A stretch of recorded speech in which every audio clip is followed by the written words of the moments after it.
매일 내가 목표한 것을 문장으로 쓴다. 그러면 이루어질 거다. 이거 말이 될까요? 여러분, 끌어당김의 법칙이라고 들어보셨나요? 아마 제 영상을 보시는 분들이라면 돈을 많이 벌고 싶고 또 삶을 변화시키기 위한 분들이 많으실 거라고 생각이 듭니다. 그리고 실제로 이 끌어당김의 법칙을 실천하는 분들도 계실 것 같아요. 매일 목표한 문장을 쓰고 상상하고 시각화하면 이루어진다는 주장인데요. 하지만 이 끌어당김의 법칙, 사실 항상 논란의 주제가 되어오고 있습니다. 어찌 보면 약간 종교적인 내용일 수도 있기 때문이죠. 내가 우주에게 신호를 보내서 그것에 응답하는 것, 이런 게 사실 말이 안 된다고 생각하는 분들이 대부분일 거라 생각이 듭니다. 그렇기 때문에 이 끌어당김의 법칙을 허무맹랑한 주장이다 라고 여기는 분들이 많습니다. 왜냐? 내 삶이 바뀌지 않았기 때문이에요. 나는 분명히 문장을 글로 썼는데 왜 안 바뀌는 거야? 이런 경험을 많이 했기 때문에 라고 생각이 듭니다.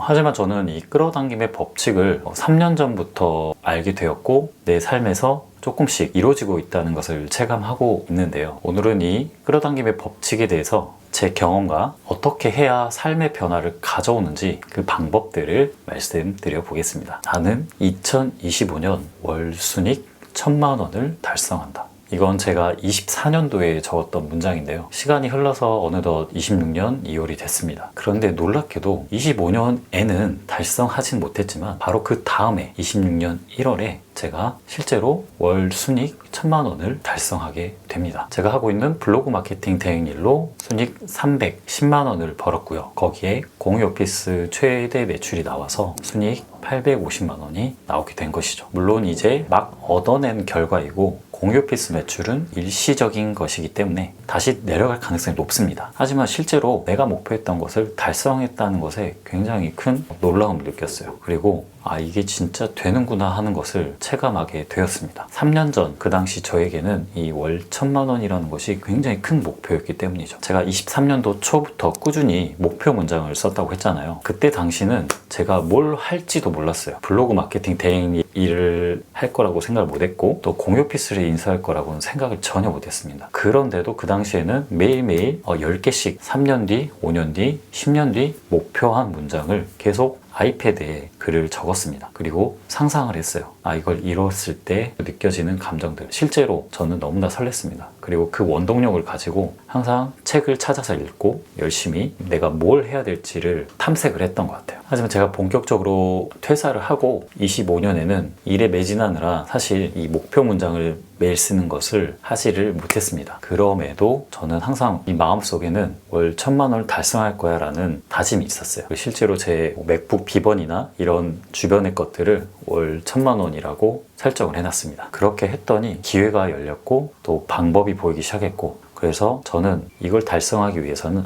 내가 하고 있는 일, 계약을 10건 정도 따내면 되겠구나. 그리고 동시에 내가 이 공간을 수익화해서 같이 운영하면 월 1000만 원 달성할 수 있겠구나 라는 답을 찾게 됩니다. 그렇게 해서 실제로 실행으로 옮기게 된 것이죠. 왜 그렇다면 많은 사람들은 이 끌어당김의 법칙을 실천하지 못하고 있을까요? 저는 3가지 이유라고 생각합니다. 첫 번째는 불안과 의심. 사람마다 최소 20년, 30년, 40년 동안의 삶에서 얻은 경험을 토대로 자신의 무의식 체계를 갖추게 됩니다. 그러한 무의식은 정말 강력하죠. 제가 30년 동안 갖췄던 무의식은 나는 부자가 될 수 없어. 그리고 나는 많은 사람들 앞에서 말하는 게 부끄러워. 나는 자신감이 없어. 저는 이러한 무의식을 근 30년 동안 가지고 살았습니다. 그리고 교사를 하면서도 다른 선생님들이 이런 걸 굉장히 잘하는데 왜 난 이걸 못하지? 옆반 선생님은 이렇게 학급 관리를 잘하는데 왜 우리 반은 이렇게 엉망일까? 이런 생각을 계속 했던 것 같아요. 정말 쓸데없는 생각이죠. 그런데 이게 무의식으로 계속 나온다는 겁니다. 이걸 통제하지 못했기 때문에 저는 삶의 변화를 경험하지 못했고 계속 그렇게 살아왔던 것이죠. 여러분들도 큰 목표를 세우고 문장을 쓰다 보면 스스로를 의심하게 됩니다. 내가 진짜 100억을 벌 수 있나? 내가 진짜 한강뷰 아파트를 살 수 있나? 이런 의심이 계속 자신을 공격할 겁니다. 여기에 굴복하고 포기해버리게 된다면 결국 내가 원하는 삶, 내가 원하는 인생을 얻을 수가 없는 것이죠. 그리고 두 번째로 가장 큰 이유는 행동하지 않는 것입니다. 끌어당김의 법칙이 가장 남용된 사례가 바로 목표만 적고 아무런 행동도 하지 않는 것입니다. 내가 목표를 반복해서 적고 그리고 그것을 이루어졌다고 느낀다면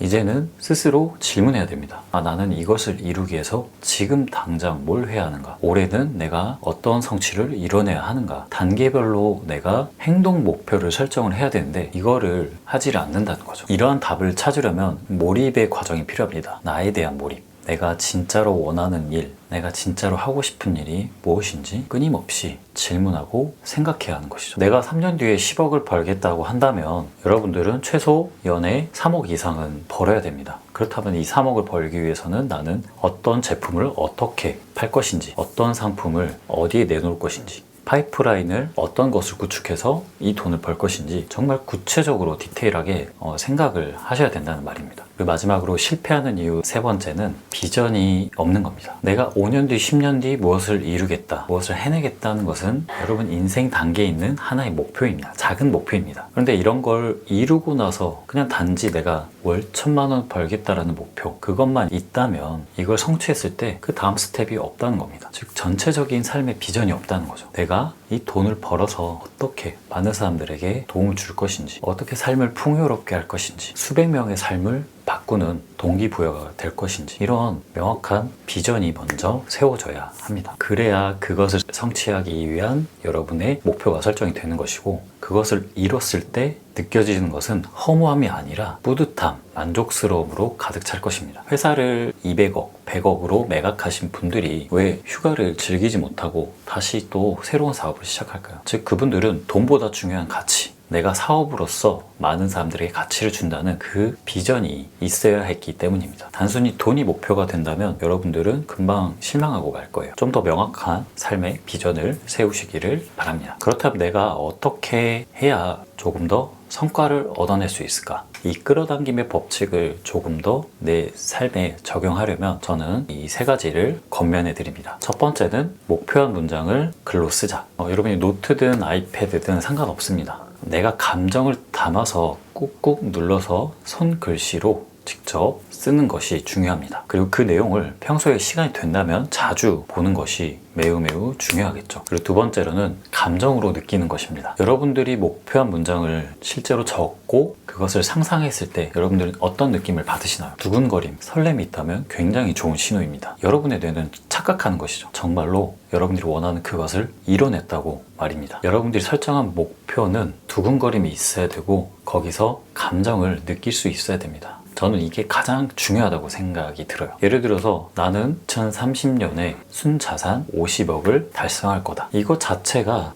나에게 설렘을 주고 두근거림을 준다면 좋은 겁니다. 하지만 여기서 더 구체적으로 50억을 벌었을 때 느껴지는 상황들까지 적어주면 훨씬 더 좋은 감정을 전달할 수 있는데요. 예를 들면 내가 그 50억을 가지고 서울에 자가로 아파트를 산다. 그리고 내가 진짜로 꿈꿔왔던 드림카 포르쉐를 타고 성수대교를 지나며 출근하고 있다. 이런 식으로 내가 구체적으로 그 돈으로 내가 할 수 있는 것들, 돈을 쓰면서 느끼는 감정들, 그런 것들을 문장으로 적으시라는 말입니다. 설렘이 없다면, 두근거림이 없다면 그 문장을 쓰는 것은 저는 의미가 없다고 생각이 듭니다. 그리고 세 번째는 내가 생각한 것보다 더 높게 목표를 설정을 하는 겁니다. 이거는 앞서 두 번째에서 말한 감정과 관련된 건데, 현실적인 목표는 물론 실천 가능성을 높여줍니다. 하지만 결론적으로 뇌가 제대로 각성하지 못한다는 게 문제예요. 그렇기 때문에 여러분들의 최종 목표는 정말로 이거 내가 이뤄낼 수 있을까 할 정도의 높은 수준의 목표를 하셔야 합니다. 그래야 뇌가 즉각적으로 반응하게 되고, 그 과정에서 분명 두려움도 느낄 것이고 실망감도 느낄 것이지만 정말로 내가 그걸 이뤄냈을 때 느껴지는 감정, 그 감정이 깊게 각인이 된다면, 내 가슴속에 깊게 각인이 된다면 여러분의 지금 행동이 바뀐다는 것이죠.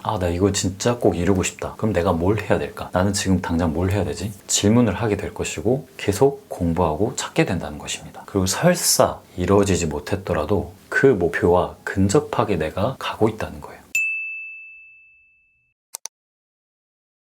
사실 저도 지나고 보니까 이게 이루어져 있다라는 생각이 들더라고요. 그걸 쓸 당시에 내가 정말 할 수 있을까라는 의심도 사실 자주 들곤 했습니다. 그럼에도 계속 이렇게 뇌에게 자극을 주고 내가 진짜로 할 수 있다는 명령을 내리면 어느 순간 무의식이 바뀐다는 것을 경험하게 되었어요. 그리고 실제로 의식적으로 내가 문장을 쓰지 않아도 그 방향으로 가고 있다는 것을 느꼈습니다. 결국 끌어당김의 법칙은 나 자신을 깊게 탐구하는 그 과정이 꼭 필요하다고 생각이 듭니다. 내가 진짜 할 수 있을까? 이런 의심들로 가득 찬다면 내 삶은 바뀌지 않을 겁니다. 종이에 내가 목표한 문장을 글로 적는 거 되게 단순하잖아요. 그런데 실제로 그 효과가 굉장히 크다는 것을 저는 최근 느끼고 있습니다. 지금 영상을 보고 계시는 분들도 삶을 바꾸는 나의 문장을 매일 적으시기를 바라겠습니다. 그러면서 변화된 삶을 체감해 보셨으면 좋겠어요. 오늘 내용이 도움이 되셨다면 좋아요, 구독, 알림 설정 부탁드리겠습니다. 원하는 것을 끌어당기고 느끼고 실행으로 옮기세요. 그러면 어느 순간 여러분들의 삶이 조금씩 바뀌어 있을 겁니다. 지금까지 웅도리였습니다. 감사합니다.